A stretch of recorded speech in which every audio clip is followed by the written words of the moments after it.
అంటే చూడండి, అజ్ఞానం కొనసాగబాకండి. అది దేవుని స్థుతించడం ఎక్కడ వెళ్ళ అది ఎల్లప్పుడూ ఉండాల్సిన పని. అయితే మన జీవితంలో ఏముండాలంటే నూతన మార్పు రావాలి, నూతనంగా మార్పు రావాలి. మన కృపరావాలి అన్నాడు. ఈ ఆదివారం పాడిన పాటలు వచ్చే ఆదివారం మేము అర్థమైందా? అయితే ఆ పాట దాపుగా మందిరానికి వచ్చేల కంటే కూడా రానులు చాలా వింటారు. అప్పుడప్పుడు వాళ్ళు కూడా ఇక్కడ పాడేటప్పుడు కలిసి వాళ్ళు కూడా పాడుకుంటుంటారు. అర్థమైందా? వాళ్ళకే వచ్చిన వాళ్ళు కరెక్ట్గా వస్తాయి. మనం చూసి పాడేవాళ్ళు కూడా ఒకసారి కొన్నిసార్లు ముందే వెనక ఏదైనా పాడవచ్చునేమో. అర్థమైందా? కాబట్టి ప్రభుత్వం విన్న వల్ల ఎప్పటికప్పుడు మార్పు రావాలి. వాక్యం విన్నావా? ఆ వాక్యంతోనే ప్రార్థన చేయాలి. వాక్యం విన్నావా? ఆ వాక్యంతో స్తుతించాలి. అది ఎన్ని పర్యాలను హెచ్చరిస్తున్నా కూడా మనము కొత్తగా నూతనంగా అలవర్చుకోవటం లేదా ఆ భాగాన్ని, ఆ వాక్యాన్ని కలిగి ఉండాలని కూడా మనం చేస్తున్నాం. ఏమన్నాడు? తన నామమును బట్టి నీతి మార్గంలో నన్ను నడిపిస్తున్నాడు. మనం ముందుగా చూసాం, నూతన జీవనం పొందిన వారమై నడుచుకున్నట్లు అని రాశాడు. ఆయన మార్గంలో ఎలాంటి వారు నడుస్తారంటే తన నామమును బట్టి నీతి మార్గం నన్ను నడిపిస్తున్నాడు. ఎవరు నడుస్తారు ఆయన మార్గంలో? నీతిని అనుసరించిన వారే, క్రియ కలిగిన వారే. ఆయన మార్గంలో అందరు నడవడానికి వీల్లేదు, అందరు నడవలేదు. మనకు తెలుసు. యెషయా గ్రంథం 35వ అధ్యాయం 8వ వచనంలో ఉంది. చదవండి అన్నమాట. యెషయా గ్రంథం 35వ అధ్యాయం 8వ వచనంలో ఉంది. యెషయా అక్కడ దారిగానున్న రాజమార్గం ఏర్పడును, అది పరిశుద్ధ మార్గం అనబడును. తన నామమును బట్టి నీతి మార్గంలో నడిపిస్తున్నాడంటే అందులో ఎలాంటి వారు వెళ్తారో ఆ మార్గం యొక్క ప్రత్యేకత ఏందో అక్కడ యెషయా ద్వారా మనకు తెలియపరచబడింది. అర్థమైందా? తన నామమును బట్టి నీతి మార్గంలో నన్ను నడిపిస్తున్నాడు. ఆయన నడిపించాలంటే మనం ఏం చేయాలా? ఆయన ఉపదేశం కలిగి ఉండాలా, ఆయన దృష్టిలో ఉండాలా, ఆయన ఆలోచనలు వినాలా, ఆయన చేయమన్నది చేస్తారు. అంతేగాని అలా కాకుండా ఈ మాట మీకు తెలుసు కదా, ఎక్కడుంది? కొన్ని చెప్పిన మాట ఆఖరిలో ఎక్కడుంది? ఆయన ఉపదేశానికి లోపడాలి. 32:8 వచనంలో ఈ మాటలన్నీ పలికిన మాటలే ఉంటాయి. తన నామమును బట్టి నీతి మార్గంలో నన్ను నడిపిస్తున్నాడు. ఇప్పుడు ఎవరికి వారు కొంచెం తేరుకొని కొంచెం మేలుకొని ఇప్పుడు ఎవరికి వారు ఏం చేయాలంటే ఈ మాటను కలిగి ఉండాలి. తన నామమును బట్టి నీతి మార్గంలో నన్ను నడిపిస్తున్నాడు. నడుస్తున్నామా? మనం నడిచే మార్గం ఎలాంటిది? అందరూ త్రోవదప్పి అన్నాడు. అది ఆ మార్గం నడవద్దు. త్రోవదప్పిన మార్గం నడవకూడదు. ఒకప్పుడు నడిచాము, ఇప్పుడు నడవకూడదు. ఒకప్పుడు నడిచినాం, ఇప్పుడు నడిస్తే ఏమైంది తెలిసిన? ఇప్పుడు నడిస్తే ఏమైంది తెలిసిన? ఎందుకు నడవకూడదని రాయబడింది? రోమా 8:12. రోమా 8:12. కాబట్టి మనము శరీరానికి రుణస్థులము. అర్థమైందా? చచ్చిపోవాల్సి ఉంటుంది. ఆయన బ్రతికించాడు నీతి మార్గంలో నడిపించడానికి.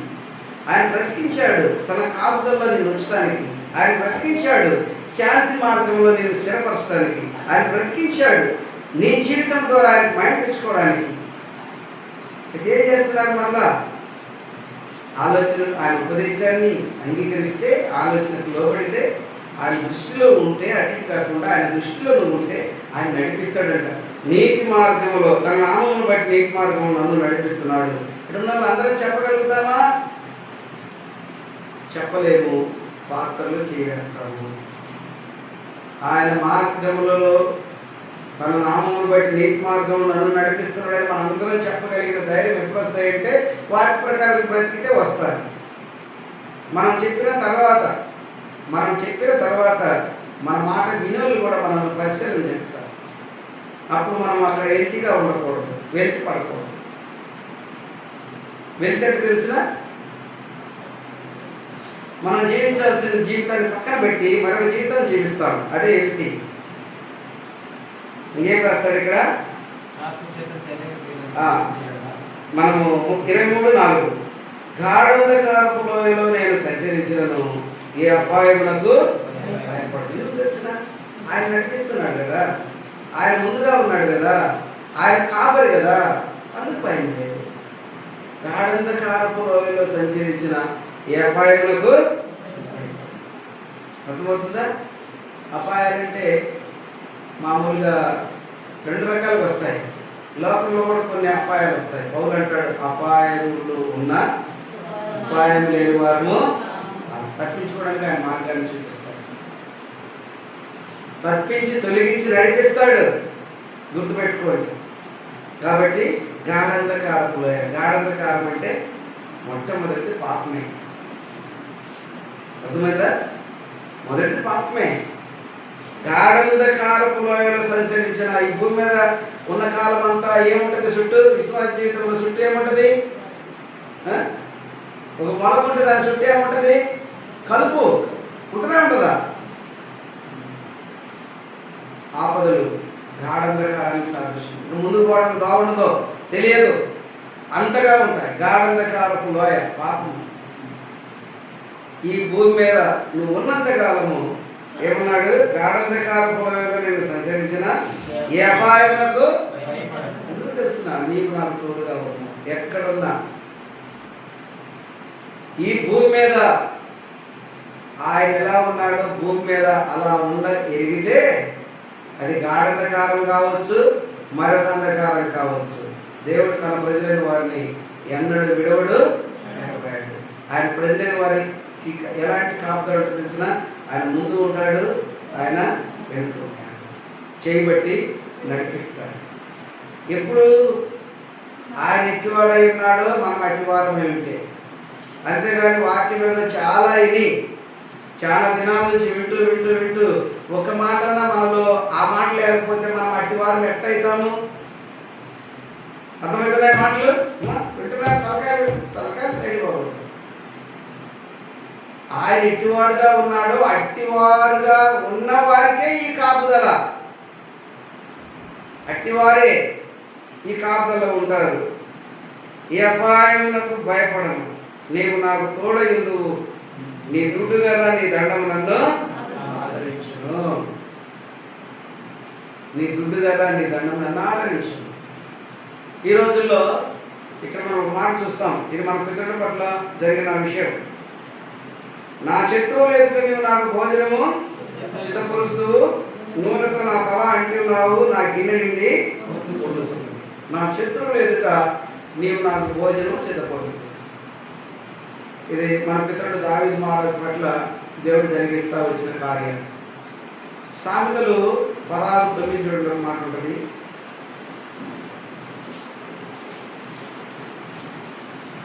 సామెతల గ్రంథం.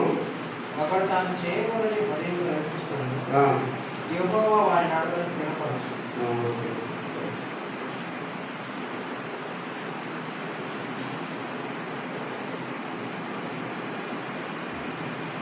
7వ వచనం. ఒకని ప్రవర్తన యెహోవాకు ప్రీతికరమైనప్పుడు ఆయన వాని శత్రువులను సహా వానికి మిత్రులుగా చేయును. వింటున్నారా? ఈ రోజుల్లో చాలా మంది జీవితాల్లో ఒకరిపై ఒకరు శత్రువులుగానే కొనసాగడం జరుగుతూ ఉంది. కుటుంబాలు కావచ్చు, సమాజంలో కావచ్చు, దేశంలో కావచ్చు, పరిస్థితులు. అయితే వాక్యం చెబుతుంది, ఎవరి ప్రవర్తన దేవునికి ప్రీతికరంగా ఉంటుందో వారికి ఎదురుగా ఉన్న శత్రుత్వం అంతటిని కూడా దేవుడు ఏం చేస్తున్నట? అయితే దేవునికి ప్రీతికరంగా ఉండేటువంటి, దేవునికి ప్రీతికరమైనది మన జీవితం కలిగి ఉండాల్సి ఉంది. దేవునికి ప్రీతికరంగా మనం జీవించాల్సి ఉంది. అప్పుడు మేలు పొందుతాం. అలా మేలు అలా చేయలేకపోతే మేలు పొందలేరు. తర్వాత ఏమన్నాడు? నూనెతో నా తల అంటి ఉన్నావు. నూనె పరిశుద్ధాత్మకు సాదృశ్యం. నూనె పరిశుద్ధాత్మకు సాదృశ్యం. రాత్రి కాలంలో మనం చూసాం, వారి దగ్గర పరిశుద్ధాత్మ ఏర్పాటు లేదు కాబట్టి వారి దీపం ఏమైందంట? దీపం ఆరిపోయింది. నూనెతో నా తల అంటున్నావు. గొప్ప అధికారం. మన పితరుడు దావీదు మహారాజు అభిషేకింపడే రోజున సమూయేలు ఆ నూనెతో ఏం చేసినాడు? దావీదు మహారాజును అభిషేకించాడు. కనుక గొప్ప ఆత్మను ఆయన కలిగి ఉన్నాడు. తర్వాత అంటున్నాడు, నా గిన్నె నిండి పొర్లుతున్నది. నా గిన్నె నిండి పొర్లుతున్నది. గిన్నె దేనికి సాదృశ్యము? అంటున్నారా? చెప్పగలుగుతున్నారు అందరూ? హృదయం అంటారా? అంతేనా లేకపోతే ఇంకేమన్నా? గిన్నె దేనికి సాదృశ్యం? హృదయానికి సాదృశ్యం. నా గిన్నె నిండి పొర్లుతున్నది. హృదయము నిండి అంటే ఏమిటో నిండింది కదా? నా గిన్నె నిండి పొర్లుతున్నది. నిండడం నీ క్షేమం కోసం నిండింది. నువ్వు చక్కపడ్డావు, వాక్యం చేత నింపబడ్డావు, నువ్వు కరెక్ట్గా ఉన్నావు నీ వల్ల. ఇక పొర్లుతావు. చూడండి, పొర్లే దేవుని మహిమ కొరకే.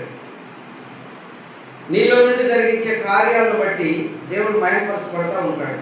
పొర్లింది ఏమైంది? పారిపోయింది. ఇప్పుడు బిందె పెట్టి నీళ్లు పట్టండి, నిండిన తర్వాత ఏమైంది? పొర్లింది. పొర్లిన తర్వాత ఏమైంది? పారిపోయింది. ఈ పారిపోవటం అనేది నిన్ను బట్టి ఇతరులు పొందే మేలు. అంటే నీ కార్యాలను, నీ క్రియలను చూసి ఇతరులు మేలు పొందుతారు. ఇతరుల కొరకు అది నీలో నుంచి వెళ్తుంది. అదే ఫిలోమోను పత్రికలో ఉండేది. నా కుమారుడా, నీవు పొందినటువంటి ఆ శ్రేష్టమైన వరము నీలో నుండి అనేకులకు అంటాడు. అలానే ఇక్కడ నా గిన్నె నుండి పొర్లుతున్నది సమృద్ధి జీవితం. సమృద్ధి నాకే సాగలేదనేది కాదు, నేనే అక్కడ బతికలేకున్నాను అనేది కాదు. ఏమంటున్నాడు? సమృద్ధి నా గిన్నె నుండి పొర్లుతున్నది. హృదయం దాన్ని బట్టి మనుషులు మాట్లాడతారని మనకు యేసు ప్రభువారు కొత్త నిబంధనలో చెప్తూ వచ్చాడు. కాబట్టి ఇప్పుడు ఒకసారి ఆలోచన చేయండి. మనము యేసు ప్రభువారు లాజరు మరియమ్మ వారి ఇంట్లో కూర్చున్నప్పుడు లాజరు కూడా బ్రతికింపడి మొదటిసారి అక్కడ కూర్చుంటాడు వాళ్ళతో కూడా. అప్పుడు మరియమ్మ ఏం చేసింది? వాళ్ళందరూ కూర్చున్నప్పుడు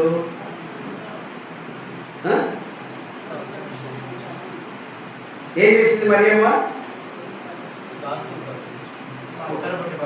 అత్తరు బుద్ధి పగలగొట్టి ఆయన కదా అక్కడ అప్పుడు ఆ సమయంలో ఏం జరిగింది? ఆ ఇళ్ళంతా అత్తర వాసనతో నిండిపోయింది. ఇళ్ళంతా, ఇళ్ళంటే హృదయానికి సాదృశ్యం. ఇళ్ళంతా అత్తర వాసనతో నిండిపోయింది. ఇప్పుడు మనం ఉన్నాం ఇక్కడ. ఉదయం నుండి సాయంత్రం వరకు అనేకమైన మాటలు మాట్లాడతాం. అన్ని మాటల్లో దేవుని చిత్తం ఉందా? పనులు చేస్తాం. అన్ని పనుల్లో దేవుని చిత్త ప్రకారం చేస్తున్నాను. తింటా ఉంటాం. తినేటప్పుడల్లా దేవుని ప్రార్థిస్తూ తింటున్నారా?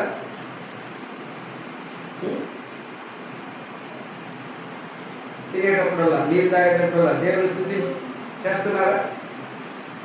ఇళ్ళంతా ఇంకా అర్థం చేసుకోండి, అరికాలు మొదలుకొని తల వరకు ఎక్కడ కొరత లేదు. ఇళ్ళంతా, హృదయం అంతా అత్తరవాసంతో ఏమన్నాడు? నా గిన్నె నుండి పొర్లుతుంది.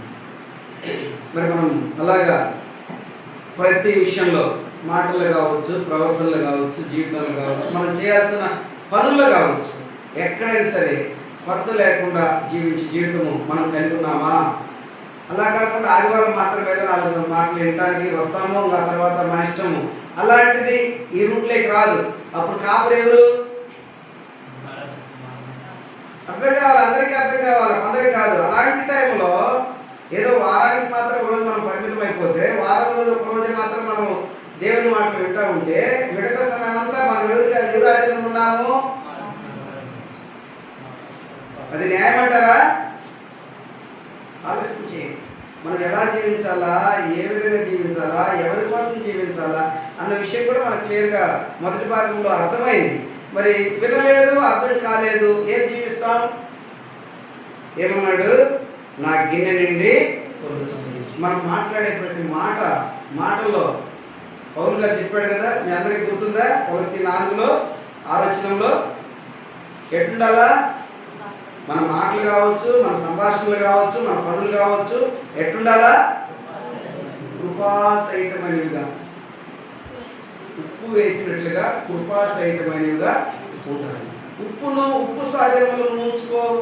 కృపనగా దేవుడు, నువ్వు దేవుని ఆధీనంలో ఎక్కడ మాట్లాడినా, ఎక్కడ విన్నా, ఎక్కడ పని చేసినా, ఎందుకంటే యేసు వారు చెప్పాడు, మీరు లోకానికి ఉప్పు అని.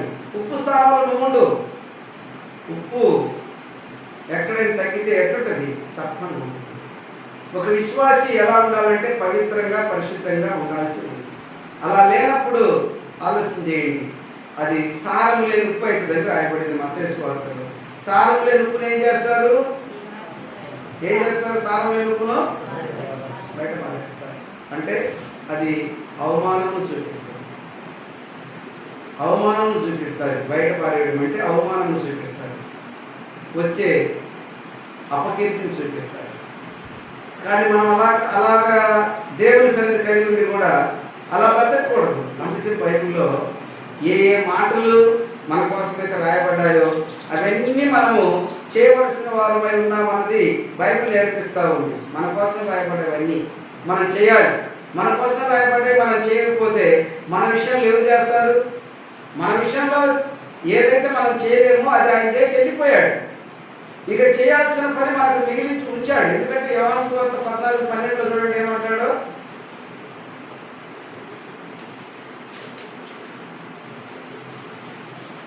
నేను తండ్రి యొద్దకు వెళ్తున్నాను కనుక నేను చేయ క్రియలు నా యందు విశ్వాసముంచువాడు చేయను, వానికంటే మరి గొప్పయు అతను చేయునని. ఇప్పటికి మనం ఆరంభించకపోతే ఏం చేస్తాం?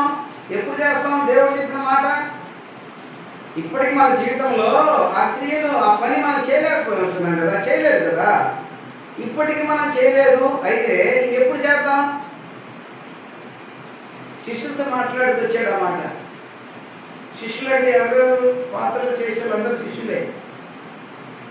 వేల మంది రొట్టెలు వాళ్ళు కాదు, ఇది ప్రత్యేక భాగం. ఇది వాళ్ళందరితో మాట్లాడుతూ వచ్చాడు. నాయన విశ్వాసం ఉంచు ప్రతివాడు నేను చేసిన వాటికంటే కూడా. మరి ఏం చేస్తున్నాం? ఇప్పటికీ చేయడానికి ఆరంభించలేదు మనం చేయాల్సిన క్రియలు. మనకి ఎప్పుడు చేస్తాం చూడండి. తర్వాత అంటాడు, నేను బ్రతుకు దినములన్నీ కృపాక్షేమములే నా వెంట. నేను బ్రతుకు దినములన్నీ. మరి ఈరోజు మనము విన్న వాటి ప్రకారంగా మన బ్రతుకు ఆయనతో ఉంటే, ఆయనతో మనం కలిసి జీవిస్తూ ఉంటే కృపాక్షేమములు ఉంటాయి. నా బ్రతుకు దినములన్నీ కృపాక్షేమములే నా వెంట వచ్చును. చిరకాలం యెహోవా మందిరంలో నేను నివాసం చేస్తాను. చిరకాలం యెహోవా మందిరంలో నేను నివాసం చేస్తాను. ఎలా? ఎండిపోయి చెట్లా కాదు. మనం చదువుకున్నాం కదా 52:8లో, పచ్చని ఒలివ చెట్టు వలె నేను దేవుని మందిరంలో నా బ్రతుకు దినములన్నీ కృపాక్షేమములే నా వెంట వచ్చు.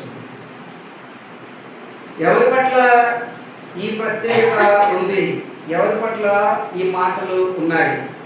ఆయన ఎలా ఉండిపోయాడో అలా ఈ లోకంలో ఉన్న వారి పట్ల, అందరి పట్ల కాదు. ఆయన ఎలా ఉండిపోయినాడో అలా ఎవరైతే ఈ భూమి మీద ఉన్నారో అట్టి వారి పట్ల. కాబట్టి వారికి తీర్పు దినం నిమిత్తమై వారు అధైర్యపడరు, వారి ధైర్యం చెడదు. రాస్తారు అక్కడ, రాశారు కదా, తీర్పు దినం కొరకై ధైర్యం కలుగునట్లు, ధైర్యంగా ఉన్నట్లు.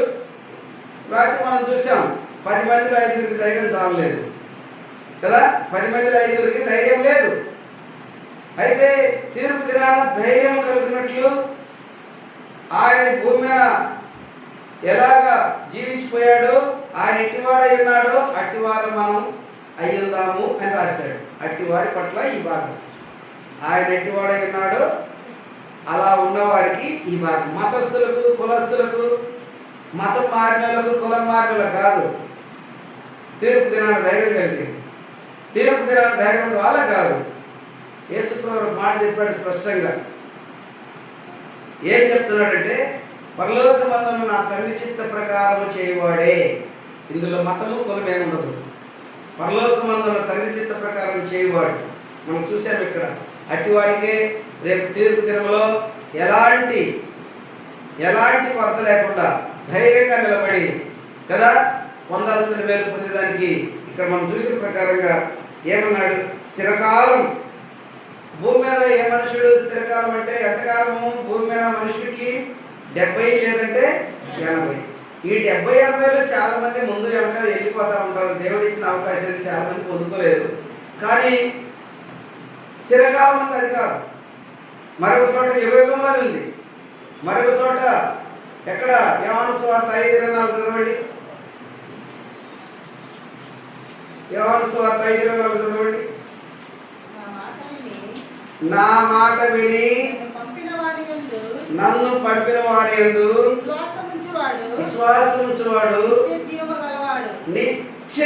గలవాడు. అంటే అర్థం చేసుకోండి, ఆగండి. నిత్య జీవం గలవాడు అంటే ఇక దానికి 70-80 ఏం లేదు, 100 లేదు.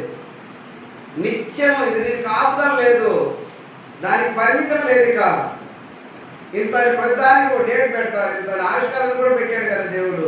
70-80 ఏది? భూమి మీద ఆవిష్కారం. అయితే బైబిల్ చెబుతుంది, నా మాట విని నన్ను పంపిన వారిని విశ్వాసం ఉంచువాడు నిత్య జీవం గలవాడు.